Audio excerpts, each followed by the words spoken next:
കന്നിമുല ഒരു വീടിൻ്റെ ഏറ്റവും പവിത്രമായ ഭാഗം. ആ ഭാഗം എങ്ങനെയായിരിക്കണം?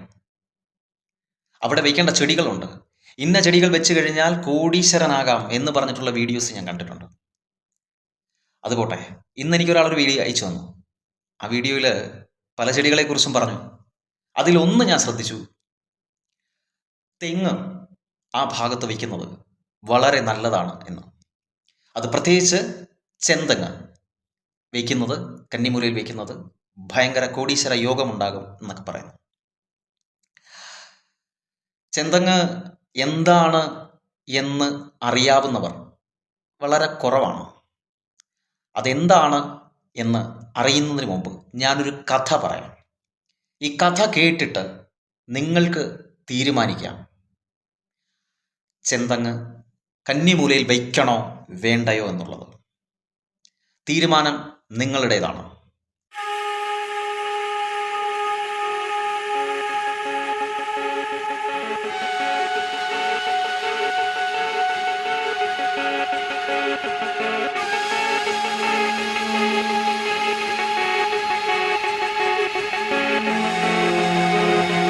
നമസ്കാരം, രുദ്രധാരയിലേക്ക് സ്വാഗതം. നമ്മൾ ഇന്ന് പറയുന്നത് കന്നിമൂലയിൽ ചെടികളെക്കുറിച്ചാണ്. കന്നിമൂലയിൽ വയ്ക്കുന്ന ചെടികളെക്കുറിച്ചാണ് പറയുന്നത്.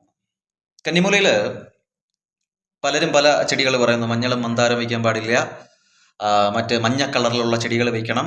പോരാത്തതിന് പുതിയ ഒരു കഥയും കൂടെ ഞാൻ കേട്ടു, ചെന്തെങ്ങ് വയ്ക്കാം എന്ന്. ചെന്തെങ്ങ് പൊതുവെ കുറവാണ്, കിട്ടാൻ ഇച്ചിരി പാടുണ്ടല്ലേ. അപ്പോൾ ചെന്തെങ്ങ് വെച്ചവരും കാണും, വയ്ക്കാത്തവർ കാണും, ഇനി വയ്ക്കാൻ പോകുന്നവർ കാണും. അതിനു മുമ്പ് നിങ്ങൾ ഇതൊന്ന് കേൾക്കുക, കേട്ടിട്ട് തീരുമാനിക്കുക. 18 പുരാണങ്ങളിലും ഉപപുരാണങ്ങളിലും തലങ്ങും വിലങ്ങും പ്രതിപാദിക്കുന്ന ഒരു വിഷയമുണ്ട്. അതാണ് ദശാവതാരം എന്ന് പറയുന്നത്. 10 അവതാരങ്ങൾ, മഹാവിഷ്ണുവിന്റെ 10 അവതാരങ്ങൾ. ഈ 10 അവതാരങ്ങളിൽ മത്സ്യം, കൂർമ്മ, വരാഹേശ, നരസിംഹോദ, വാമന, രാമോ, രാമച, രാമച, കൃഷ്ണ, കൽക്കി, ഈതി, തേ, ദശ. അങ്ങനെ 10 അവതാരങ്ങൾ. അതിന് 6ാമനായിട്ടുള്ള ഭാർഗവരാമൻ അഥവാ പരശുരാമൻ മഴുവെറിഞ്ഞു കേരളം സൃഷ്ടിച്ചു എന്ന് നമ്മൾ ചരിത്രത്തിൽ പഠിക്കുന്നു അല്ലേ. ഞാനും പഠിച്ചതാണ്, മാസ്റ്റർ ഡിഗ്രിക്ക് കേരള ഹിസ്റ്ററിയിൽ പഠിച്ചതാണ്. അപ്പോൾ പക്ഷെ പുരാണത്തിൽ മറ്റൊരു കഥ കൂടി പറയുന്നു. അതിങ്ങനെയാണ്: ബ്രഹ്മഹത്യ പാപം തീർക്കുന്നതിന് വേണ്ടി തീരപ്രദേശത്ത് ഒരു മഹായാഗം, ഒരു തീരായാഗം നടത്തി. ശേഷം ദാനധർമാദികളും ഒപ്പം കൽപ്പവൃക്ഷങ്ങൾ വെച്ച് പിടിപ്പിക്കുകയും ചെയ്തു. അങ്ങനെ തീരപ്രദേശങ്ങൾ മുഴുവൻ കൽപ്പവൃക്ഷങ്ങളുടെ കേന്ദ്രമായി മാറി. കേരം തിങ്ങുന്ന കേരള നാട് എന്നൊരു കഥയും കൂടിയുണ്ട്. ആ കഥ അവിടെ നിൽക്കട്ടെ. ഇനി ചെന്തെങ്ങിലേക്ക് വരാം. കൽപ്പവൃക്ഷമെന്ന് പറയുമ്പോൾ എന്ത് ചോദിച്ചാലും തരും അല്ലേ എന്നാ പറയുന്നത്. ഒരു കാലഘട്ടത്തിൽ കൽപ്പവൃക്ഷത്തെ ആരാധിച്ചിരുന്ന ഒരു സമയമുണ്ടായിരുന്നു നമുക്ക്, തലമുറകൾക്ക് മുമ്പ്. ഇപ്പോൾ അതൊക്കെ മാറി മറിഞ്ഞു. എന്തു തന്നെയാണെങ്കിലും ചെന്തെങ്ങിൻ്റെ കഥ ഒന്ന് കേട്ടതിന് ശേഷം നിങ്ങൾ തീരുമാനിക്കുക കന്നിമൂലയ്ക്ക് അത് വെക്കണമെന്ന്. ഈ പലരും പറയുന്ന കന്നിമൂലയിലെ തെങ്ങ്, ചെന്തെങ്ങ് വെക്കുക എന്ന് പറയുന്നത്, കന്നിമൂല എന്ന് പറയുമ്പോൾ ഗണപതിയുമായിട്ട് റിലേറ്റ് ചെയ്ത് നോക്കുമ്പോഴത്തേക്ക് ഏതാണ്? തേങ്ങ. അപ്പോൾ കുഴപ്പമില്ല, ഇത് കൊണ്ടേ അവിടെ വയ്ക്കാം എന്നങ്ങ് വെച്ച് കണ്ടന്റ് ഉണ്ടാക്കി സംഭവം ക്രിയേറ്റ് ചെയ്യുന്നു. ഓക്കെ, എന്തു ആയിക്കൊള്ളട്ടെ.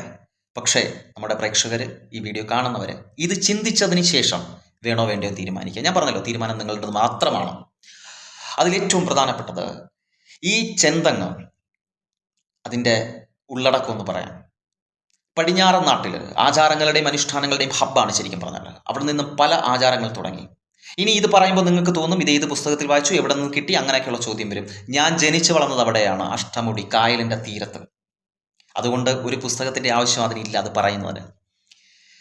പലർക്കും ഇത് അറിയാവുന്നതായിരിക്കും. എങ്കിലും അവിടെ ഒരു വ്യക്തി മരിക്കുമ്പോൾ ചിത കൂട്ടുന്ന പരിപാടി എല്ലായിടത്തും ഉണ്ടല്ലോ. ചിത കൂട്ടുന്നത്, ഇപ്പം ചിതയല്ല, ചൂളയാണ് പകരം. ചിത കൂട്ടുമ്പോൾ മാവിൻ തടി കൊണ്ടായിരുന്നു ചെയ്തിരുന്നത്. ഇപ്പം പേരിന് 2 3 മാവിൻ തടിയും ബാക്കി റബ്ബറിൻ്റെ തടിയാണ്. പക്ഷേ പണ്ട് കാലത്ത്, ഇപ്പോഴും ആ ആചാരം പിന്തുടരുന്ന വീടുകളുണ്ട്.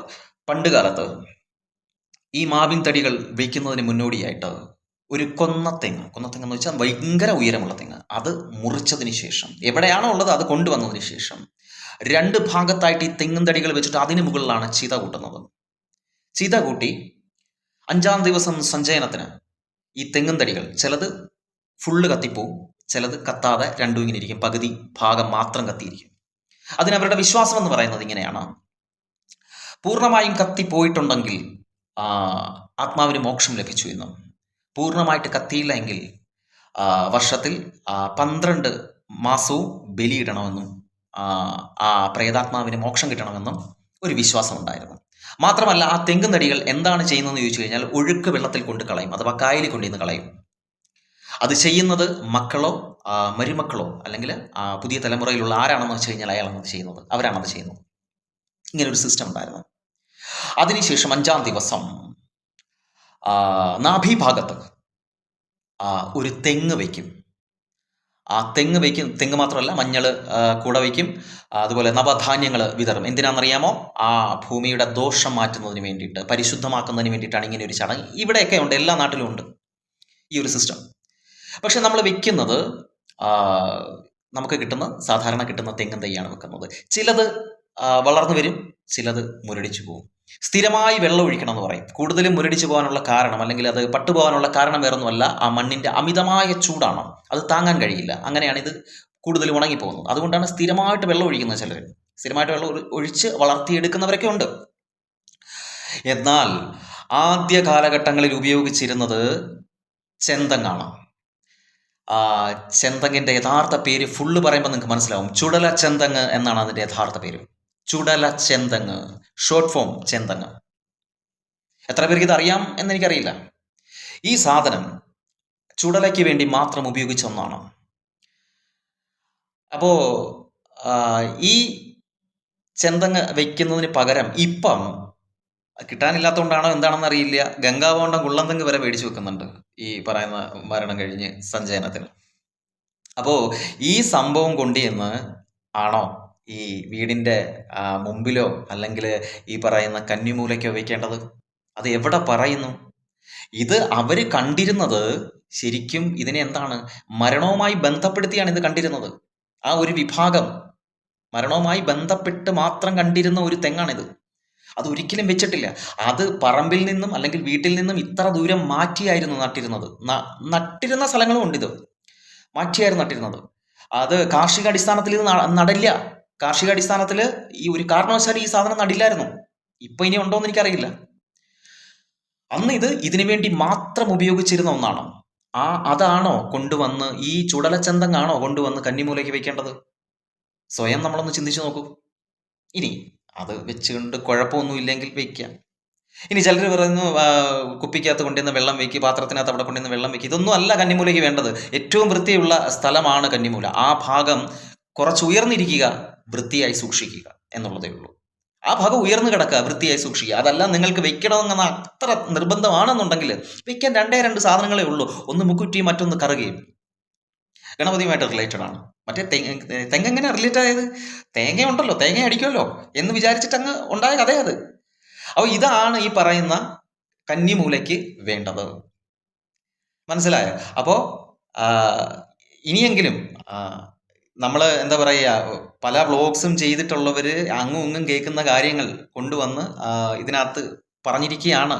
വീട്ടിൽ തുമ്മിയതും തുപ്പിയതും മാത്രം ഇട്ടുകൊണ്ടിരുന്നവർ പെട്ടെന്ന് കണ്ടന്റ് ക്രിയേഷന് വേണ്ടിയിട്ട് പലതും പുതിയ കഥകളൊക്കെ ഉണ്ടാക്കി കൊണ്ടുവന്നതാണ്. അപ്പോൾ ഇതിനകത്ത് എന്തെങ്കിലും യാഥാർത്ഥ്യമുണ്ടോ എന്നുള്ളത് ഇനി ഇതൊക്കെ എങ്ങനെ അറിയാം എന്ന് എൻ്റെ അടുത്ത് ചോദിച്ചു കഴിഞ്ഞാൽ ഞാൻ പറഞ്ഞല്ലോ, ജനിച്ചു വളർന്നത് അവിടെയാണ്. അതുകൊണ്ടാണ്. പിന്നെ പലരും പറയുന്നുണ്ട് കേട്ടോ, റിപ്പീറ്റേഷൻ ഇച്ചിരി കൂടുന്നുണ്ട്, വലിച്ചു നീട്ടുന്നുണ്ടെന്ന്. 15 വർഷത്തോളം അധ്യാപന രംഗത്തായിരുന്നു. അപ്പോൾ കുട്ടികൾക്കൊണ്ട് ഇങ്ങനെ പറയുമ്പം വീണ്ടും വീണ്ടും വീണ്ടും പറഞ്ഞ് ശീലിച്ചു പോയി. എന്നാലും ഞാൻ ശ്രമിക്കുന്നുണ്ട് കേട്ടോ, ഈ കുറച്ചുകൂടി വിവരണം ഒന്ന് കുറയ്ക്കാൻ വേണ്ടി ഞാൻ മാക്സിമം ശ്രമിക്കുന്നുണ്ട്. എന്നിട്ടും കണ്ടില്ലേ ഇങ്ങനെ ഇത്രയും കയറിപ്പോയി. അപ്പോൾ എന്നിരുന്നാലും ഇതൊന്ന് നിങ്ങളുടെ അടുത്ത് പറയണമെന്നുണ്ടായിരുന്നു. അപ്പോൾ അതുകൊണ്ട് എങ്ങനെയാണ് കന്നിമൂല കിടക്കണമെന്ന് മനസ്സിലായല്ലോ, ഏതൊക്കെ ചെടികളാണെന്ന് മനസ്സിലായല്ലോ. ഇത് മാത്രം മതി, വേറെ ഒന്നും നോക്കണ്ട. അല്ലാതെ തെങ്ങും തയ്യും മറ്റേതും മറിച്ചതും ഒന്നും കൊണ്ടുവന്ന് വെക്കാൻ അവിടെ നിൽക്കണ്ട. അത്രയേ ഉള്ളൂ പറയാനുള്ളത്. ഇനി ആചാരങ്ങളെക്കുറിച്ചൊക്കെ ചോദിച്ചു കഴിഞ്ഞാൽ ഇതൊക്കെ എങ്ങനെ അറിയാം എന്ന് ചോദിച്ചു കഴിഞ്ഞാൽ, ഞാൻ പറഞ്ഞല്ലോ ജനിച്ചു വളർന്നത് അഷ്ടമുടി എന്ന് പറയുന്ന സ്ഥലത്താണ്. അവിടെ ഒരു ക്ഷേത്രമുണ്ടായിരുന്നു. അത് നമ്മുടെ കുടുംബം കൈകാര്യം ചെയ്തുകൊണ്ടിരുന്ന ക്ഷേത്രമാണ്. പിന്നീട് കാലാന്തരത്തിൽ അത് നാടിന് സമർപ്പിക്കുകയാണ് ചെയ്തത്. എൻ്റെ മുത്തച്ഛൻ അങ്ങനെ ചെയ്യുകയായിരുന്നു ചെയ്തത്. ആ ക്ഷേത്രം കേരളത്തിലെ ഏക ക്ഷേത്രം, വീരഭദ്രസ്വാമിയുടെ ഏക ക്ഷേത്രമാണ് അഷ്ടമുടി വീരഭദ്രസ്വാമി ക്ഷേത്രം. അപ്പോൾ അതിൽ നിന്ന് അന്ന് അതുമായിട്ട് ബന്ധപ്പെട്ട ആചാരങ്ങളും അനുഷ്ഠാനങ്ങളും ഒക്കെ കുറേ കാര്യങ്ങളൊക്കെ എനിക്കറിയാം. അതുകൊണ്ടാണ് ഞാൻ ഇത്തരത്തിലുള്ള വീഡിയോസ് ചെയ്യാനുള്ള കാരണം. അപ്പോൾ വേറൊന്നുമല്ല, എല്ലാവർക്കും നന്മയും നല്ലതുമൊക്കെ ഉണ്ടാകട്ടെ എന്ന് പ്രാർത്ഥിച്ചുകൊണ്ട് നമസ്കാരം.